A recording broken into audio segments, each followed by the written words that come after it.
Good Monday afternoon. I'm Charity Menefee, Director of Communicable and Environmental Disease and Emergency Preparedness at Knox County Health Department. Our moment of gratitude today is actually a moment of reflection. There's been a lot going on. There is a lot going on in our community right now across multiple levels, and it's been a very hard, intense few months. We want to encourage everyone to continue to show kindness, empathy, and grace for your neighbors. We are all in this together, and it will take all of us to make our community a healthy and safe one. Now I'd like to take a moment to talk about the cloth face coverings we received from the state and have been distributing here at the health department. On Friday, we saw a news story reporting a potential health risk associated with the state's cloth face coverings. In light of that news story, we reached out to the state to get more information and stop distributing the mask. We are no longer distributing the face coverings until more information is learned about the role, about the antimicrobial that is used on the mask, and have asked our partners to do the same. In regards to questions, if individuals should continue to wear the mask, the state's unified command has said that it is up to the individual whether or not they wear it. We are told that questions regarding the face coverings will need to be posed to the Tennessee Emergency Management Agency, or TEMA, as they are the entity who purchased and distributed the mask. As a reminder, though, cloth face coverings can be made from t-shirts, bandanas, or basic cloth fabric. It doesn't have to be anything fancy, and we do have instructions on our website on how you can make cloth face coverings at home. Moving into our local situation, we have 410 confirmed cases of COVID-19 in Knox County. Additionally, we have 11 probable cases. 335 of our cases have recovered. 43 individuals have been hospitalized at some point in their illness, and no Knox County residents are currently hospitalized. We're also thankful that we have no additional deaths due to complications from COVID-19. We continue to see an increase in new cases over the weekend, most of which have been related to clusters, but not all of them. Identifying clusters is something that we expect to do. I talked about this a lot on Friday. This is especially as our community continues to reopen. The practice of finding these clusters and conducting case investigations is a part of what we do in public health. We are continuing to respond efficiently with case investigations, monitoring, and contact tracing, and that will result in an increase in cases a lot of times. But we also want to still remind everybody that it is important to follow the 5 core actions: practicing physical distancing, wearing a cloth face covering, washing your hands, sanitizing surfaces, and staying home when you're sick. These actions are not a replacement for one another. They are all critical and are effective when they're practiced together. We want all of our community we know that everybody wants to return to life as we knew it. We do too. But right now, COVID-19 is still very much a part of this community. And to keep moving forward in a safe way, we all must follow the 5 core actions. And now I'll open it up for questions. Any questions, please go ahead and post them in the chat feature, and please remember to put your name and the media outlet that you are with. From David with WBLT, today is 1 month to the day of the start of the phased reopening, May 1st, and active cases up over 100% in the last 7 days. What warnings does KCHD have for the public with the spike in cases? So again, that's what we just talked about. We really, really want to encourage everybody to continue to follow the 5 core actions to help prevent the spread of this virus throughout our community. And that's why we keep harping on that. We need people to take it seriously and to please work with us to do those things to protect yourselves and your loved ones, your friends, your neighbors. And that's really where we are right now. But we did expect to see increases as we reopened and had more people out and about and interacting more. His follow-up question is the community still heading in the right direction? You know, that's hard to see or tell right now. We'll continue to look and see. Like I said, again, we expected to see more cases. That's just natural when people are getting out and about more. But we really want to encourage people. It's concerning when we hear about people not wearing masks and going out when they're sick or going to work when they're sick and all of those things. We need you to continue to follow the guidelines so we can continue to move in the right direction. From Shannon with WBIR, what kinds of specific things is KCHD doing to reach out and give guidance to the Hispanic community about vulnerability to COVID-19? Yeah, so like we talked about last week, we had a group get together, kind of a focus group to give us guidance on how to get our message out and how to formulate those messages in a better way for the Latino community, our communities in our area. And so we worked with leaders from the community to get that guidance, and are working on putting video messages, short video messages out from feds, from CDC, and some local ones we're making, and asking them to help distribute those. We're also talking with churches in the areas to help get messaging out as well. So doing everything we can to try to make sure that the same messages, those 5 core actions and the importance of adhering to those can get to our Latino community as well. We want to make sure we're doing that in every way we can.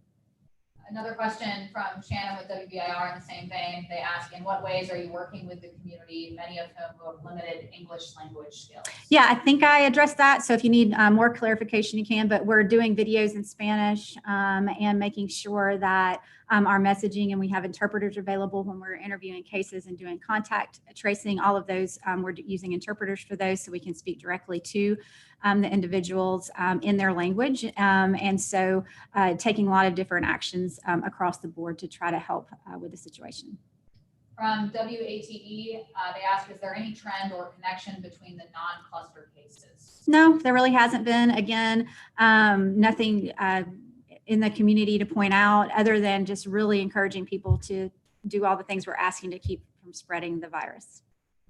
From Shannon with WBIR, are they okay? I think that's, are you okay with the recent spikes, and do you feel we are moving in the right direction for phase 3? I think I've already addressed a lot of that, and we'll talk about phase 3 as we get later at the end of the week, as we plan to do.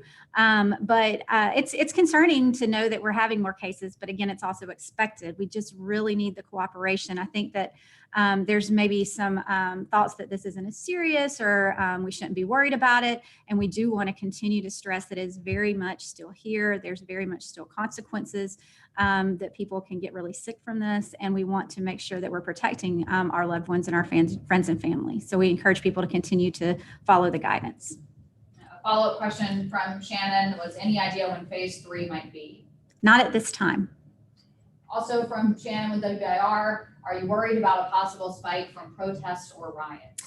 Well, then we'd be concerned about any large groups of people getting together in this situation, especially if they're not wearing face masks and socially distancing. And so it can be a concern right now, what happened over the weekend. The pictures I saw, a lot of folks had on face masks. The social distancing maybe wasn't as much. And so we encourage people to keep that in mind whenever they're in groups of people. And if you're concerned, you can always get tested. You can come here Mondays, Wednesdays, and Fridays from 9 until, I believe, 3 p.m. Thank you. Somebody held up a finger for me. 9 to 3 p.m. If you are concerned and you think that you could have potentially been in that environment without socially distancing or wearing your mask, and you might have been exposed. From Vincent with the Sentinel, how many red lights would need to occur in order for a mid-phase adjustment to be put in action? So as we said, there's not a one single data point we look at. We look at the whole picture. So like I talked about last week a little bit, there's the cases and our ability in public health to trace the cases and do the investigations and do the monitoring and all of those things, plus also looking at hospital capacity and what their ability is to take care of patients if they're needed. All of that goes into making the decisions on whether or not to move forward throughout the plan. And we will look at that as a group. It's not one piece, and there's not a single number of red lights or anything of that nature. From Shannon with WBIR, there's been a lot of focus on tourism coming to us in East Tennessee, but as we enter June and July, we might have more people leaving East Tennessee on vacation and then returning. Does KCHD have any specific concerns with how travel could affect local COVID cases in the next 2 months? Yeah, as with everything, we're asking people to use caution and think about where they're going and what their activities are and how they're getting there. And again, whether you're here or you're somewhere else, and I know I sound like I'm repeating myself constantly, but following those 5 core actions, no matter where you are, COVID is across this country and other countries as well.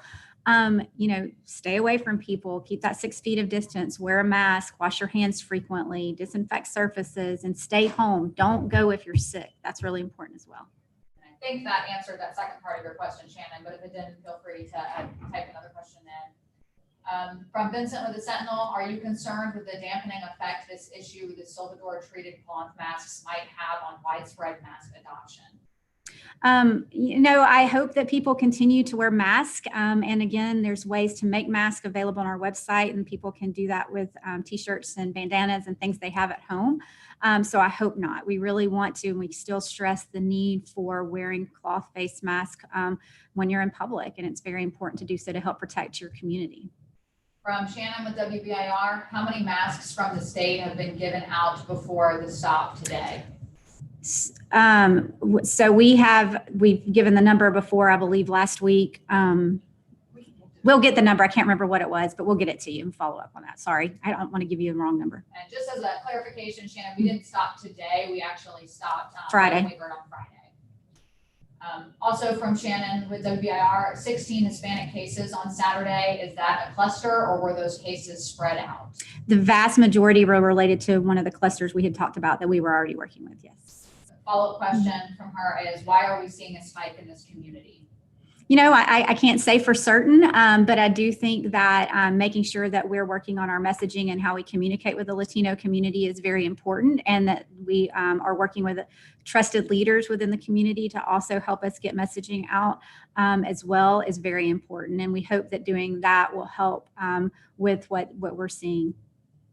From Megan with WBLT, is the health department considering moving Knoxville backwards to phase 1 protocols due to increased cases? Yeah, I can't talk about what the phasing will look like. Again, we'll talk about that later on in the week. But we'll keep you updated. But we are looking at the data and the information we're getting regularly. Any other questions? Please go ahead and submit them into the chat feature now.